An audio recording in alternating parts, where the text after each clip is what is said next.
Series food ల్యాబ్కి స్వాగతం. నేను మీ శిరీష. ఈరోజు సిరీస్ ఫుడ్ ల్యాబ్లో నా బర్త్డే రోజున మా అబ్బాయి నా కోసం చేసిన ఒక సింపుల్ మ్యాంగో డెజర్ట్ రెసిపీని మీతో షేర్ చేసుకోవాలనుకుంటున్నాను. మ్యాంగో సీజన్లో మనం మ్యాంగోని ఎన్నో రకాలుగా ఆస్వాదించవచ్చు. సో దానిలో ఇది కూడా ఇంకో రకం అని చెప్పుకోవచ్చు. దీన్ని మ్యాంగో మూస్ అంటారు. చాలా ఈజీగా తయారు చేసేసుకోవచ్చు. ఎలా తయారు చేసుకోవాలో చూసేద్దాం. ముందుగా 2 మీడియం సైజ్ మ్యాంగోస్ తీసుకుని వాటిని పీసెస్ కట్ చేసుకోవాలి. ఈ మ్యాంగో పీసెస్ని స్మూత్ పేస్ట్ లాగా గ్రైండ్ చేసుకోవాలి. ఇప్పుడు ఒక పెద్ద బౌల్ తీసుకుని అందులో 2 కప్పుల విప్పింగ్ క్రీమ్ని తీసుకోవాలి. ఫ్రెష్ క్రీమ్ అని కూడా అంటారు, అంటే చాలా చిక్కగా పాలు ఉంటాయి. ఈ పిక్చర్లో చూపించిన విధంగా ఒక కార్టన్లో దొరుకుతుందన్నమాట.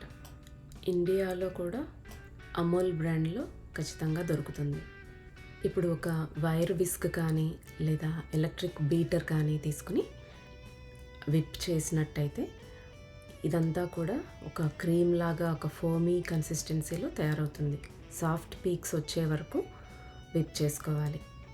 ఇంతకన్నా ఎక్కువగా విప్ చేసినట్టయితే అది కొంచెం హార్డ్గా తయారవుతుంది. మనకి ఇలా ఫ్లఫీగా సాఫ్ట్గానే ఉండాలన్నమాట క్రీమ్.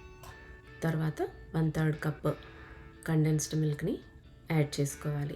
కండెన్స్డ్ మిల్క్ వాడటం ఇష్టం లేని వాళ్ళు ఐసింగ్ షుగర్ని కూడా వాడుకోవచ్చు. దీన్ని కూడా విస్క్ సహాయంతో కేవలం అంతా మిక్స్ అయ్యే వరకు మాత్రమే విప్ చేయండి. ఓవర్గా విప్ చేయొద్దు. ఇప్పుడు విప్డ్ క్రీమ్ తయారైంది మనకు.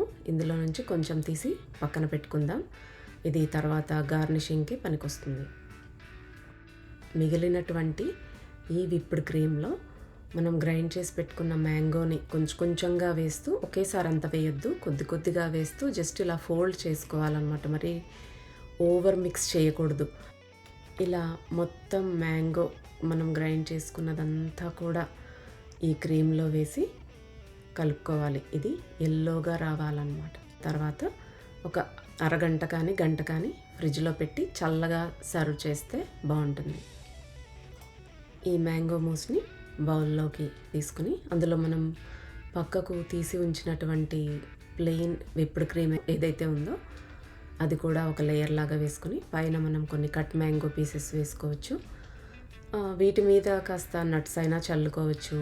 మూసే ఎక్కువ కావాలి, ఆ పైన విప్డ్ క్రీమ్ వద్దు అనుకునే వాళ్ళు ఇలా కొద్దిగా విప్డ్ క్రీమ్ని వేసుకుని పైన మ్యాంగో పీసెస్తో, మింట్ లీఫ్తో లేదా నట్స్తో గార్నిష్ చేసుకోవచ్చు. మీకు వేరే టాపింగ్స్ ఇంట్రెస్ట్ ఉంటే వేరే ఫ్రూట్స్ లాంటివి కూడా టాపింగ్గా కలర్ఫుల్గా కూడా వేసుకొని సర్వ్ చేసుకోవచ్చు. చాలా ఈజీ రెసిపీ. మ్యాంగోలో డిఫరెంట్ వెరైటీస్ ట్రై చేయాలి అనుకునే వాళ్ళు ఈ రెసిపీని కూడా ట్రై చేయవచ్చు. ఈ రెసిపీ మీకు నచ్చినట్టయితే లైక్ చేయండి, షేర్ చేయండి. సిరీస్ ఫుడ్ ల్యాబ్కి సబ్స్క్రైబ్ చేసుకోండి. Thank you.